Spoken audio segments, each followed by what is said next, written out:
Kristus Yesus Tuhan kita, selamat bertemu kembali dengan kami HKP Perkenolong, HKBP tertua di luar Pulau Sumatera, yang senantiasa setia bersama saudara dalam renungan malam Shalom. Dan untuk memulai renungan ini, kita berdoa. Allah, Bapa yang kami kenal di dalam Yesus, terima kasih untuk berkat yang setiap saat kami terima dalam kehidupan kami, baik melalui kesehatan, sukacita, persekutuan keluarga, dan apa saja. Engkau senantiasa tidak pernah berhenti untuk mengasihi kami. Dan malam ini kami bersama-sama dengan Engkau di dalam firman-Mu. Terima kasih, di dalam Yesus kami berdoa. Amin. Saudara-saudara yang kekasih, firman Tuhan yang disampaikan untuk kita pada hari ini, Rabu 8 Oktober 2025, sebagaimana ditetapkan oleh HKBP, diambil dari 1 Yohanes pasal yang pertama, ayat yang pertama hingga ayat yang ke-10, dan pembimbing kita ambil ayat yang ke-5. Dan inilah berita yang telah kami dengar dari Dia dan yang kami sampaikan kepada kamu adalah terang di dalam Dia, sama sekali tidak ada kegelapan. Saya baca sekali lagi. Dan inilah berita yang telah kami dengar dari Dia dan yang kami sampaikan kepada kamu, Allah adalah terang di dalam Dia, sama sekali tidak ada kegelapan. Demikian firman Tuhan. Saudara-saudara dalam Kristus Yesus Tuhan kita, sebagaimana kita ketahui, surat kiriman dari Yohanes ini, salah seorang dari murid Yesus yang harus mengalami pembuangan di Pulau Patmos ketika terjadi penganiayaan kepada orang-orang Kristen yang pertama. Karena kesetiaan kepada Kristus, karena ketaatan kepada iman, orang-orang harus mengalami penindasan, penganiayaan, dan bahkan ada ancaman untuk dimusnahkan. Karena itu, banyak orang yang merasa ketakutan, dikejar bayangan, seakan merasa tertindas. Dan ada pula yang harus sampai meninggalkan iman. Karena itulah Yohanes memberi suatu ajaran dan penguatan kepada orang-orang yang sedang menghadapi persoalan-persoalan atau penganiayaan dan justru penindasan yang diakibatkan oleh kesetiaan kepada Yesus. Penguatan itu agar mereka mampu menghadapi tantangan dan mampu menghadapi tekanan yang datang dari pihak pemerintah, dari orang-orang yang berbeda agama, dan orang-orang yang tidak setuju dengan keberadaan orang-orang Kristen. Apa itu yang mau dikatakan oleh Rasul Yohanes? Dia berkata bahwa Kristuslah pusat semua kehidupan. Kalau di dalam Kristus itu semua orang akan dimampukan untuk menghadapi dan dikuatkan untuk menjalani apapun yang harus dihadapi dalam kehidupan. Rasul Yohanes berkata bahwa di dalam Dia, itu dalam arti menunjuk kepada Yesus, ada terang dalam kehidupan. Itu artinya Rasul Yohanes mengangkat pemahaman sehari-hari bahwa terang itu berfungsi untuk membuka penglihatan, membuka yang tidak jelas, menerangi kegelapan. Artinya ketika orang berada dalam tekanan dan berada dalam penganiayaan, ketika dia melihat Kristus, dia diterangi dengan pengharapan, dengan iman bahwa penderitaan itu tidak seberapa. Dengan demikian dia menjadi kuat dan mampu karena dikuatkan oleh kasih Kristus. Bagaimana kasih Kristus yang diwujudkan dalam penderitaan, pengorbanan untuk orang-orang yang dikasihi. Karena itu, kalaupun orang menderita karena imannya, sebenarnya itu tidak seberapa. Itu adalah urusan pribadi dan urusan iman. Tetapi Kristus, dia menderita dan dia harus mengalami penyaliban untuk orang-orang supaya diselamatkan dan keluar dari kegelapan. Karena orang-orang di tengah-tengah dunia ini berada dalam situasi yang dikuasai oleh nafsu, keinginan, dan apa saja yang membuat mata tidak jelas melihat mana yang benar, mana yang salah, mana yang baik, mana yang buruk. Karena itu Kristus sebagai terang akan memperjelas, memampukan orang memilah, mengambil keputusan, mengambil sikap, dan mengambil apa yang terbaik baginya seturut dengan kehendak Tuhan. Ketika seseorang mengambil keputusan untuk mengikut Kristus atau mengambil keputusan untuk mengikut menjadi orang-orang yang taat kepada Yesus, dia membuat suatu keputusan yang besar. Itu berarti apapun resikonya, apapun konsekuensinya, dia akan berani menghadapinya dengan keberanian yang luar biasa dan ketaatan yang tidak bisa digoyahkan oleh apapun. Sebab terang itu akan memberikan kekuatan. Melalui rohnya, Allah akan memberi jalan keluar, kemampuan untuk menghadapi, kemampuan menghadapi tantangan dan godaan, kemampuan untuk berada dalam penderitaan tanpa merasa menderita. Dia tidak akan merasa terpaksa untuk melakukan apapun yang benar, walaupun resikonya harus berhadapan dengan berbagai penderitaan dan persoalan. Tetapi sebagai orang yang beriman, dia justru bersukacita karena dalam kebenaran dia tidak pernah bisa digoyahkan oleh apapun tantangannya dan tekanannya. Karena terang Kristus akan memampukan dia untuk hidup berjalan ke arah yang lebih baik.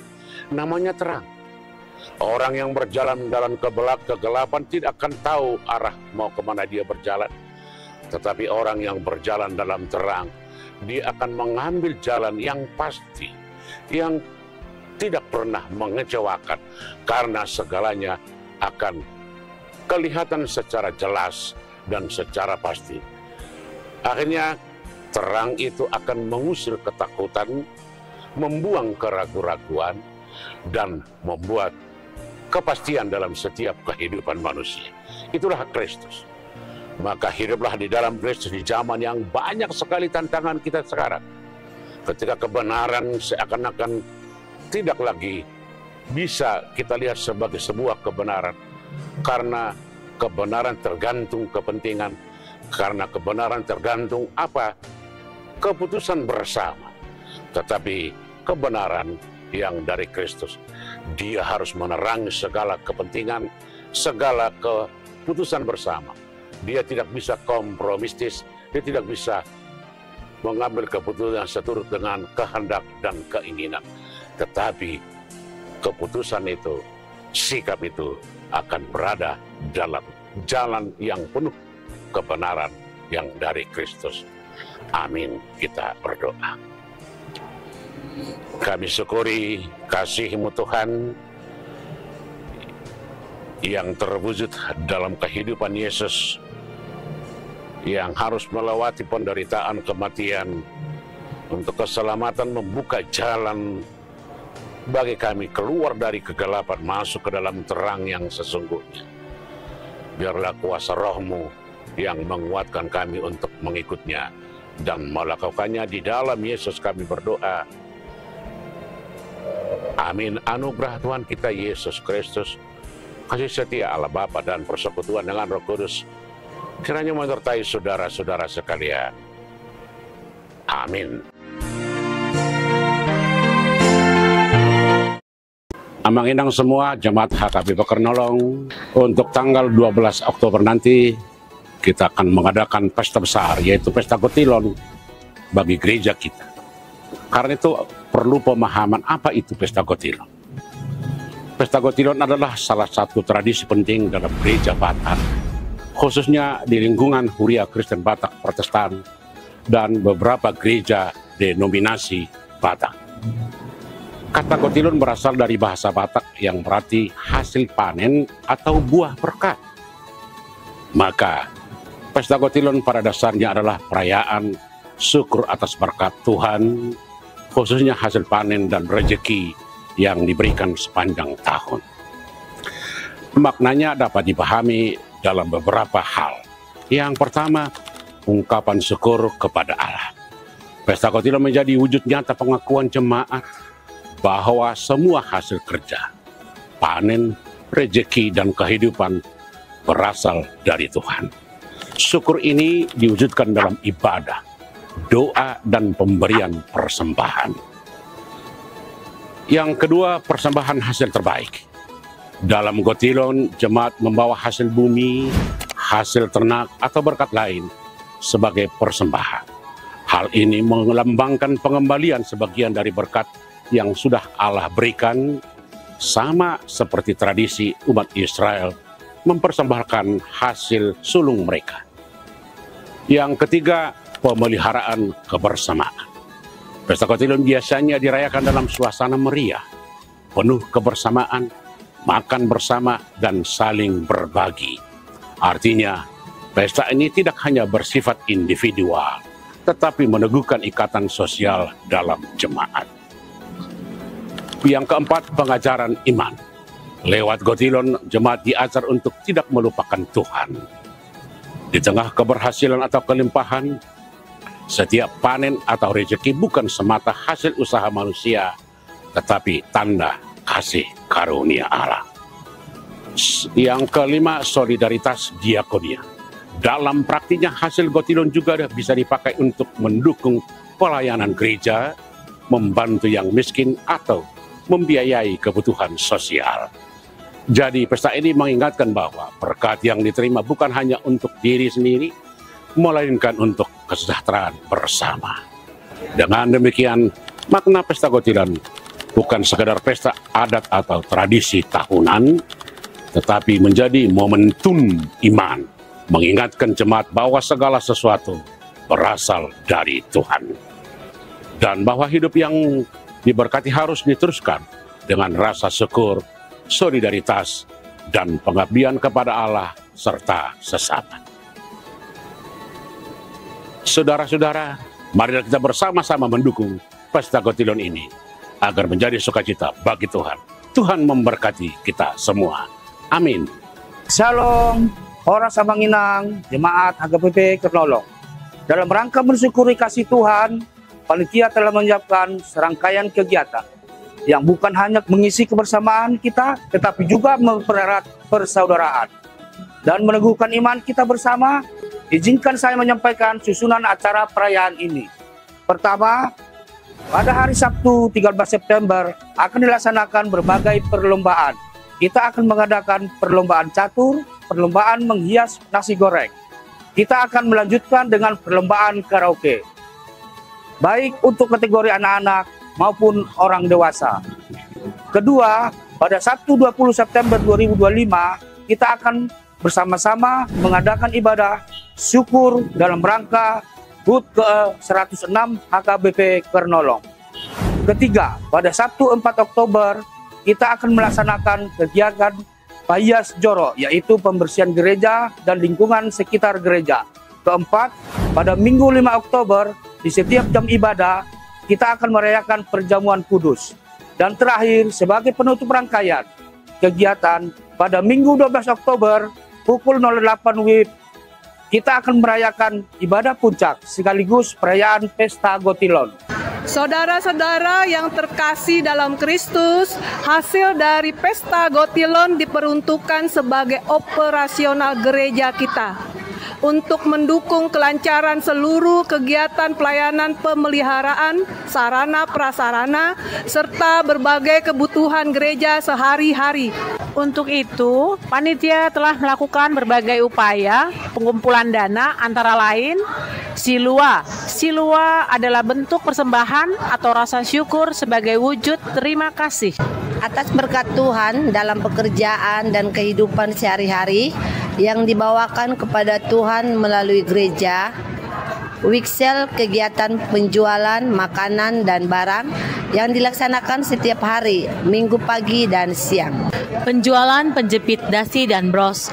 Bagi jemaat yang ingin mendapatkan penjepit dasi atau bros, silakan menghubungi Sintua Week-nya masing-masing seharga Rp50.000. Kupon bagi jemaat yang ingin mendapatkan kupon, silakan menghubungi Sintua Week masing-masing seharga Rp100.000.